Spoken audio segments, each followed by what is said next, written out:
आज हम लोग करने वाले हैं फिजिक्स के कुछ फिजिक्स का फर्स्ट चैप्टर पढ़ने वाले हैं। तो फर्स्ट चैप्टर का नाम हमारा क्या है, प्रकाश का परावर्तन। और उसमें से फर्स्ट टॉपिक हम लोग क्या पढ़ेंगे, तो प्रकाश और उसके स्रोत। तो प्रकाश हमारे लिए इम्पोर्टेंट क्यों है, हमें प्रकाश क्या है, हमारे लिए इम्पोर्टेंस इसकी क्या है, प्रकाश है क्या, इसे हम लोग को समझना है। तो चलिए प्रकाश की इम्पोर्टेंस इतना क्यों देते हैं, इसलिए इसको पहले जानते हैं। तो देखिए, अगर मैं अभी यहाँ पे अंधेरा कर दूँ तो क्या आप मुझे देख पाओगे? क्या आप देख पाओगे मुझे? नहीं देख पाओगे। क्यों? तो बिना प्रकाश की सहायता से हम किसी भी वस्तु को नहीं देख सकते हैं। आप लोग सोचिए जरा कि अगर रात में अंधेरा हो जाता है तो आप क्या आगे सामने देख पाते हो? नहीं देख पाते। क्यों? क्योंकि हमारे पास जो देखने के लिए जो नियम हमारे वो क्या है कि कोई भी वस्तु से जब लाइट टकरा के हमारे आंखों तक पहुंचती है तभी हम क्या कर सकते हैं, उस वस्तु को देख पाते हैं। जब हम किसी वस्तु से टकराए हुए लाइट हमारे आंखों तक आती है तभी हम क्या करते हैं, किसी वस्तु को देख पाते हैं। क्लियर? तो प्रकाश को क्या कह सकते हैं, इसका उदाहरण इसको इसके लिए हम लोग क्या लिख सकते हैं, इसका डेफिनेशन। तो प्रकाश वैसी कारक है जिसकी सहायता से हम किसी वस्तुओं को देख पाते हैं। क्लियर?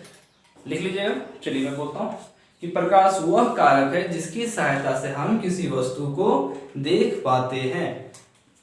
ठीक है? क्लियर? चलिए, या मैं लिख दूं, ऐसे आप लिख लिए होंगे।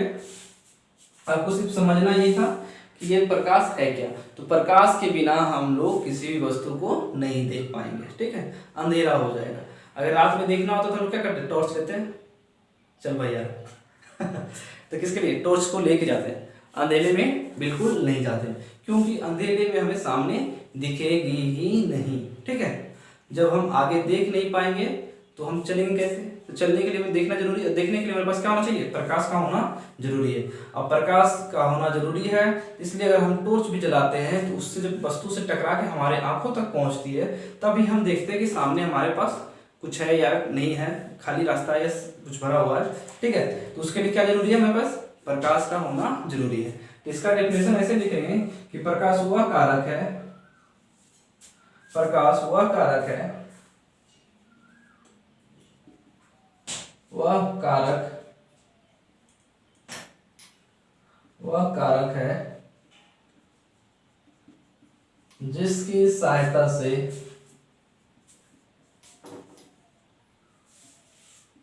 हम किसी वस्तु को देख पाते हैं। ये हमारा इसका डेफिनेशन हो गया। कारण आप लोग समझ गए हैं कि क्यों देख पाते हैं, कि जब हमारी कोई भी प्रकाश हो, जब हमें जब किसी भी वस्तु से टकरा के हमारे आंखों तक पहुंचती है तब हम उस वस्तु को देख पाते हैं। तो चलिए, प्रकाश का स्रोत क्या होगा, सबसे बड़ा स्रोत बताइए। तो सबसे बड़ा स्रोत हमारा हो जाएगा प्राकृतिक स्रोत।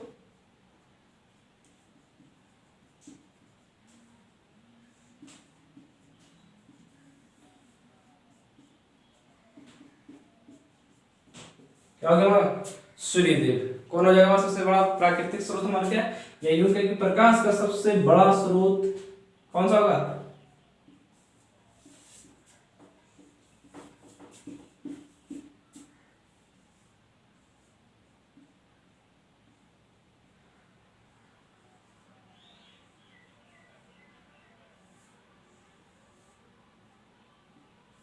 कौन हो जाएगा हमारा?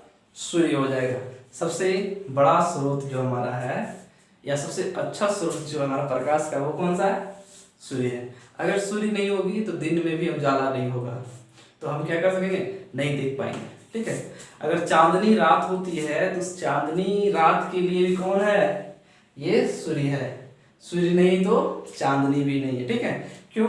क्योंकि हमारे पास जो चांद है उस चांद को प्रकाश कौन देता है, सूर्य देता है। क्योंकि चांद के पास अपना खुद का प्रकाश नहीं है, मतलब उसके पास अपना लाइट खुद का नहीं है। वो किन से लेते हैं, वह सूर्य से रिफ्लेक्ट होके हमारे पास पहुंचती है चांदनी, जिसे कहते हैं चांद की चांदनी। तो वो किसका है, सूर्य का परावर्तन है। ठीक है?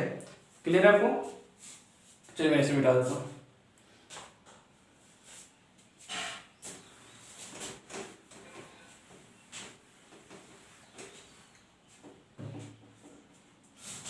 चलिए सिर्फ देखेंगे हम लोग इसमें क्या लिखते हैं प्रकाश में। तो प्रकाश देखिए हम लोग क्या है कि हम लोग अगर हमारे पास प्रकाश के स्रोत तो एक हो गया प्राकृतिक स्रोत हमारा सूर्य हो गया, लेकिन और देखिए जो हमारे दैनिक जीवन में यूज होता है, जैसे हम मोबाइल में टॉर्च जला लेते फ्लैश, ठीक है, या हमारे घर में बल्ब जलती है बिजली बल्ब, तो वो जलता कैसे। जैसे अगर हम समझे कि अगर हमारा बिजली का बल्ब जल रहा है तो उस बल्ब के लिए क्या चाहिए, बिजली चाहिए, बल्ब को जलने के लिए बिजली चाहिए, और बिजली के लिए क्या चाहिए, तो बहुत सारी प्रक्रिया है इसके पीछे ना। मतलब एक ऊर्जा दूसरे रूप में परिवर्तित होके क्या बना जा रहा है, हमारा बल्ब जल रहा है, मतलब प्रकाश को उत्सर्जित कर रहा है, ठीक है। तो आप यूं समझें कि एक ऊर्जा, मैंने क्या कहा कि एक ऊर्जा दूसरी ऊर्जा में परिवर्तित होकर हमें क्या दे रहा है, लाइट को दे रहा है। यहाँ लिख सकते हैं कि प्रकाश एक प्रकार का ऊर्जा है, प्रकाश एक प्रकार का ऊर्जा है।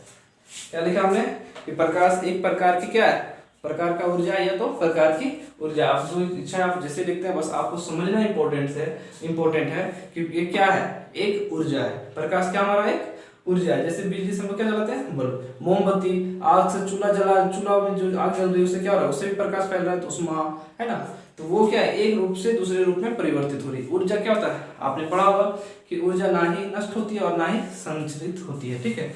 उसे क्या करते हैं, एक रूप से दूसरे रूप में रूपांतरित करते हैं, ट्रांसफर करते चलते हैं, ठीक है।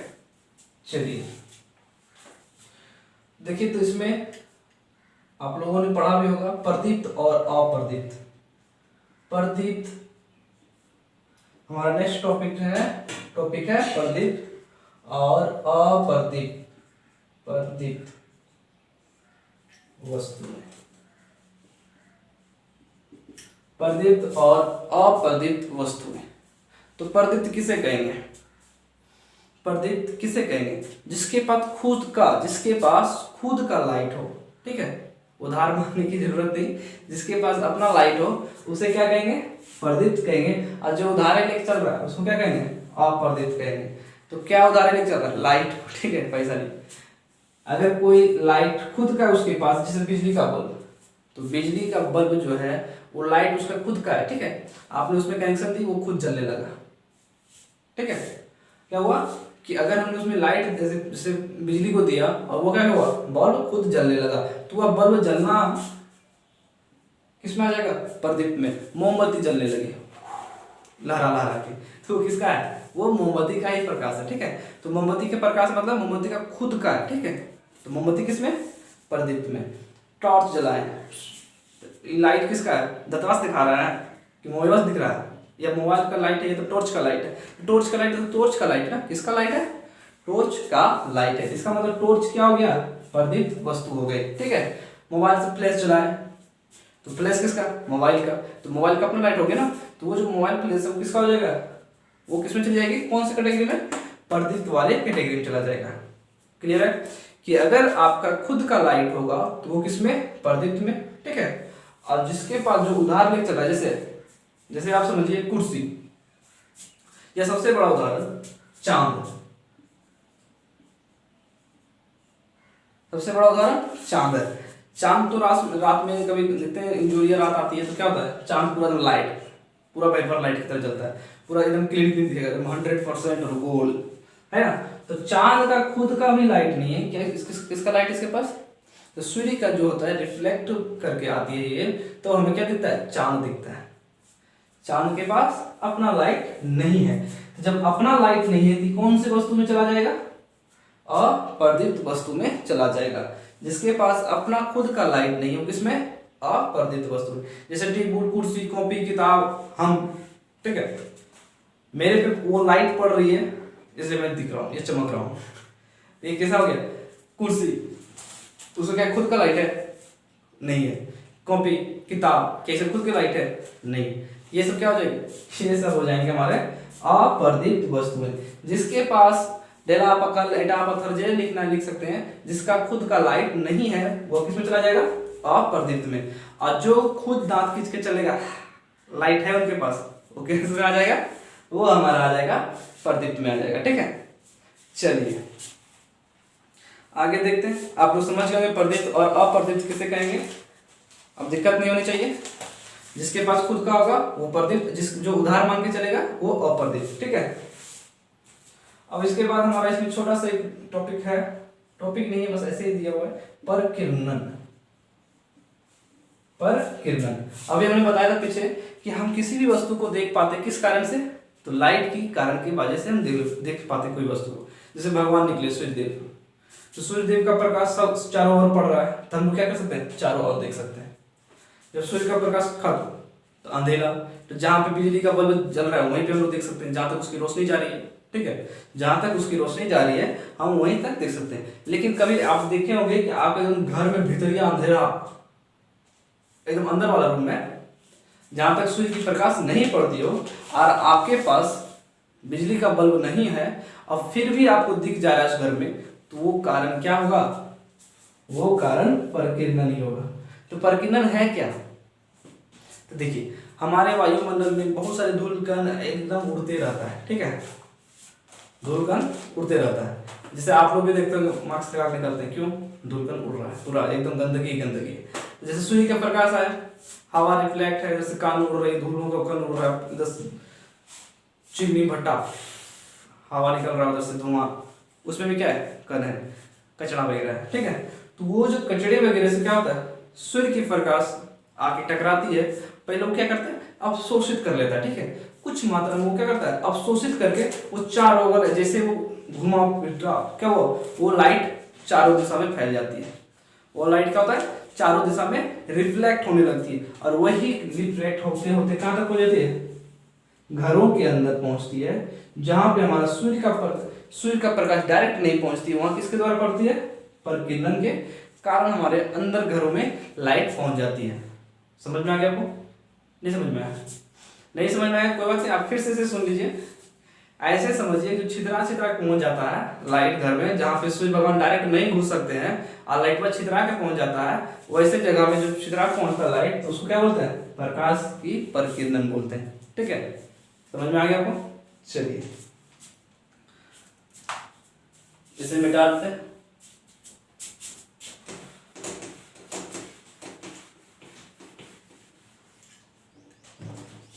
चलिए इसके बाद हम पढ़ेंगे प्रकाश की किरणें। ठीक है, तो अपसारी, अभिसारी और समांतर।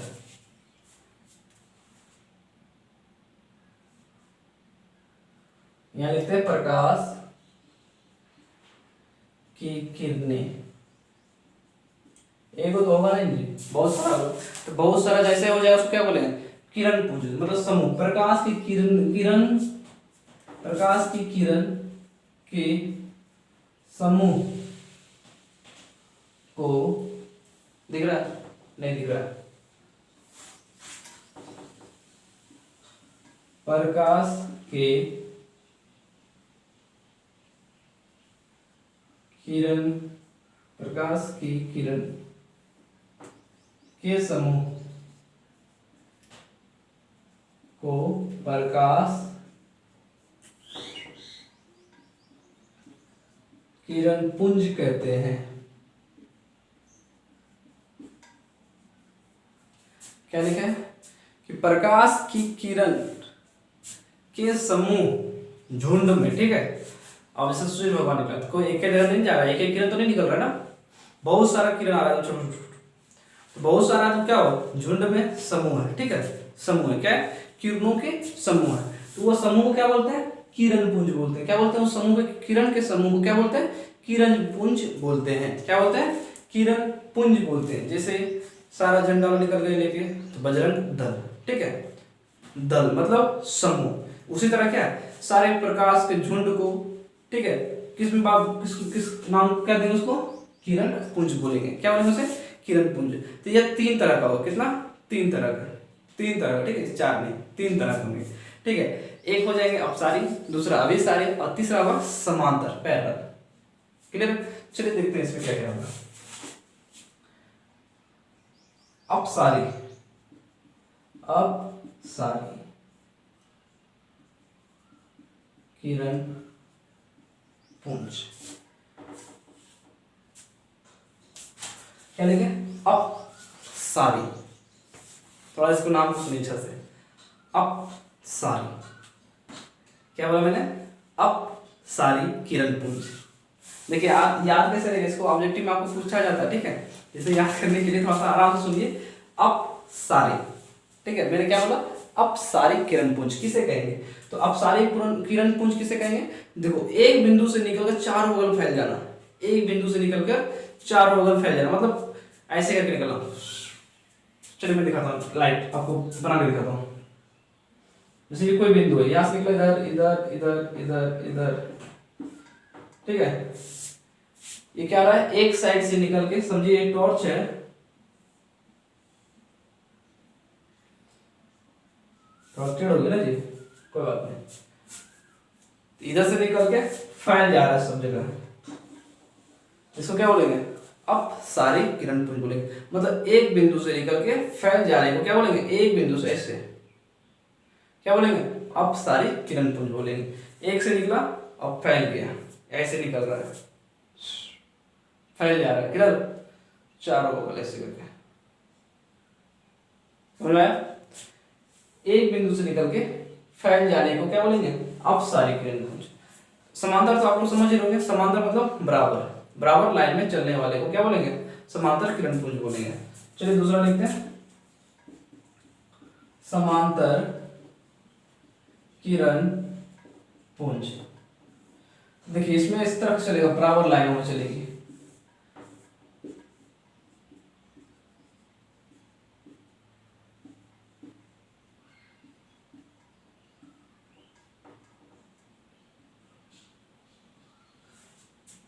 समांतर किरण पुंज में कैसा होगा, तो बराबर लाइन में ऐसे करके चलेगी, ठीक है।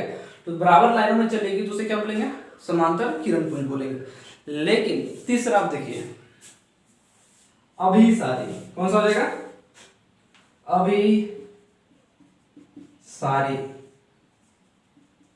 किरण पुंज, अभिसारी किरण पुंज। थोड़ा सा नाम पढ़ के आपको नहीं लगा, थोड़ा सा अलग फीलिंग से, अभिसारी मतलब अब सब यहीं पे, ठीक है, अभिसारी, अभिसारी, क्लियर है। चलिए आपको लग रहा होगा क्या बोल रहे हैं, देखिए इसमें क्या था, एक जगह से निकल के अब सारी, अब जा रही है सब जगह, ठीक है, अभी सारी अब जा रही है सब जगह, लेकिन अभी सारी आ रही है सब जगह, क्या, अभी सारी मतलब सब आ रही है, आ रही है, आ रही है, ठीक है। चलिए देखिए मैं यहां लेता हूं, कोई एक पॉइंट है, ठीक है, और यही सब आ रहा है, सारी किरण कहां पे आ रही है, एक जगह पे आ रही है, जा नहीं रही, आ रही है, एक जगह से जाएगी सब जगह, क्या हो जाएगा, अप सारी, अप सारी आ रही है एक जगह, अभी सारी, अभी सारी, अभी सारी, तो कौन सा जगह, अभी सारी मतलब सब एक जगह अभी आ रही है, एक जगह अभी आ रही है, अभी सारी, जा रही है अप सारी, जा रही है अप सारी, एक जगह से निकली और झुंड में जा रही है, ऐसे करके क्या हो जाएगा, अप सारी आ रही है, अभी सारी, अब बीच में बेचारा समतल में जा रहा है, इसको क्या बोलेंगे, समांतर किरण पुंज। चलिए किरण पुंज में आप दिक्कत नहीं होगी, ठीक है। आपको चित्र से क्वेश्चन पूछ दिया जाता है, कौन सा है, अभिसारी अपसारी, ठीक है।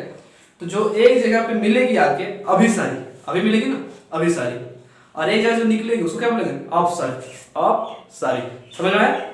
चलिए मैं इसे मिटा देता हूँ, क्या आप इसको डिफिनेशन लिखना चाहेंगे, डिफिनेशन तो आपको समझ में आ गया होगा, क्या लिख सकते हैं इसमें,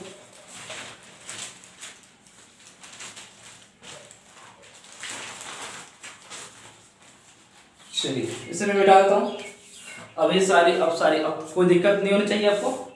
अपसारी कौन है, अपसारी कौन है, अभिसारी कौन है, और समांतर, समांतर तो आपको ऐसे भी साइड में बेचारा एक साइड है, मतलब कहानी मिले अलग स्थान, दूसरी तरह क्या है इसका, एक अलग है, सब बराबर, मांझी द माउंटेन में सब बराबर, क्या है इसमें, सब लाइनें बराबर चलेगी, सब लाइनें बराबर चलेगी, किसमें, समांतर किरण पुंज में सब बराबर। नेक्स्ट देखिए फिल्म क्या है, मांझी द माउंटेन में वही है इसमें, ठीक है। क्या हो जाएंगे, सब किरणें एक साथ चलेगी, ठीक है। और यहाँ पे क्या होगा, एक जगह पे आके मिलेगी तो क्या हो जाएगा, एक जगह आके मिलेगी क्या हो जाएगा, अभिसारी, और एक जगह से जा रही है तो क्या हो जाएगा, अपसारी, ठीक है। मैं मिटा दे रहा हूं इसे।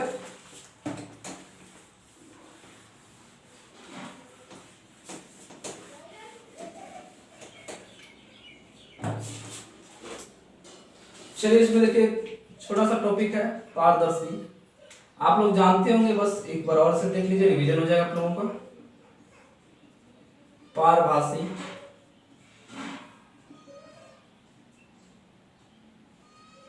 अपारदर्शी।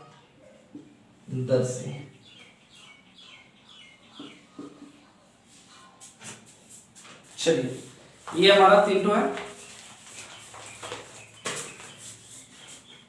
पारदर्शी, पारभासी और अपारदर्शी पदार्थ। देखिए किताब आपके पास है, आप लोग किताब पढ़िए, ठीक है।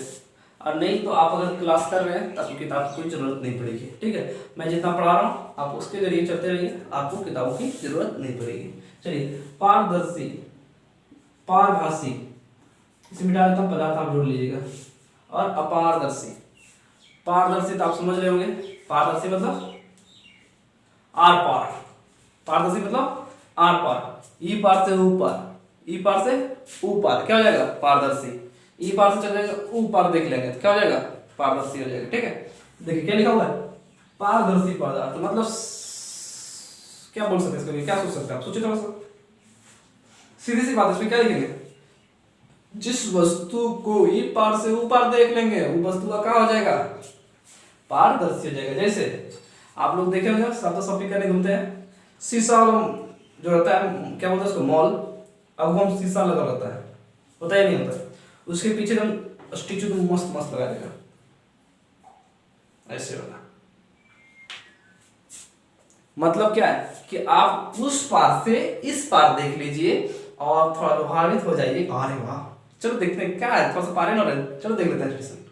बस वो क्या है, वो ग्लास क्या है हमारा पारदर्शी माध्यम, मतलब इस पार से उस पार को देख लेना हमारा क्या हो जाएगा पारदर्शी हो जाएगा।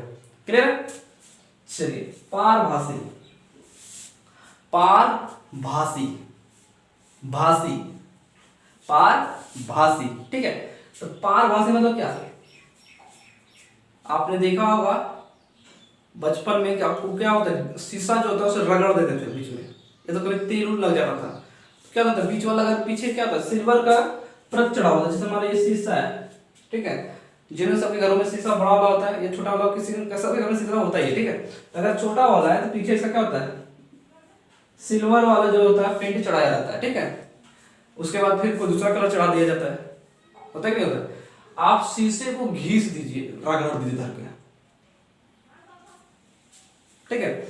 अगर रगड़ा गया है शीशा तो क्या है उसमें आपको इस पार से उस पार अच्छा से दिखेगा, नहीं दिखेगा। तो जब सीधा मतलब पार भासी मतलब हल्का फल्का, भासी मतलब हल्का फल्का दिख जाए आपको उस पार, तो उसको क्या कहेंगे पार भासी कहेंगे। आपको हल्का फल्का इस पार से उस पार दिख रहा है एकदम हल्का फल्का, ठीक है, तो उसे क्या कहेंगे पार भासी। जैसे यूं समझिए तेल, कड़वा तेल लीजिए आप पानी में डाल दीजिए तो देखिएगा जहाँ पे कड़वा तेल होगा वहां से किरण जो होगा ना ऊपर एकदम स्पष्ट नहीं जा सकेगा, समझे मेरी बात को। अगर तेल है समझिए पानी है डिब्बा में, समझिए, समझने में कहा जाता है, समझिए कि क्या इसमें पानी है। अगर हम एक टिप्पणी तेल डाल दिए हैं, ये तेल देखिए छितराएगा नहीं इसमें, ठीक है, क्या हो जाएगा एक जगह थक्का नहीं जम जाएगा। तो ये जो तेल जम गया है इस पे किरण आके से पड़ेगी तो क्या होगा, किरण उस पार स्पष्ट रूप से नहीं जा पाएगी, किरण इस पार से उस पार स्पष्ट नहीं जा सकेगी, हल्का मात्रा में निकलेगा, इसे करके हल्का मात्रा में पार करेगी, पूरा नहीं करेगी, हल्का मात्रा में पार करेगी। और मैं इसे सीधा बना दे रहा हूं, ये गलत हो जाएगा, ठीक है, आगे चैप्टर में पढ़ेगा मुड़ जाता है, अभी बता देता हूं क्या लिखेगा, हल्का मात्रा में ये पार होगा। तो जो अपने आप से थोड़ा मात्रा में पार होने दे रहा है उसे क्या कहेंगे पारभासी कहेंगे, ठीक है। समझ में आ गया आपको कि आपको एक माध्यम से दूसरे माध्यम से, आप माध्यम छोड़िए, जैसे किसी चीज से आपको पारदर्शी माध्यम था इस पार से ऊपर देख लिए, अब ऐसा कोई माध्यम जिसमें हल्का फल्का उस पार दिख रहा है, हल्का फल्का धुंधला, एकदम धुंधला दिख रहा है इस पार उस पार, ठीक है। तो धुंधला मतलब पूरा लाइट क्या हो रहा है, उस पार नहीं जा पा रही है, इसका मतलब क्या हो जाएगा, पारभासी हो जाएगा। और इस देखिए अपारदर्शी है, ये क्या है, अपारदर्शी है, मतलब इसमें से कोई नहीं जा सकता है। क्या है ये, अपारदर्शी है, इससे पार कोई नहीं जा सकता है। ठीक है, समझ में आ गया को। अपारदर्शी मतलब ऐसी ऐसी वस्तु जिससे उस पार की चीजें नहीं दिखे।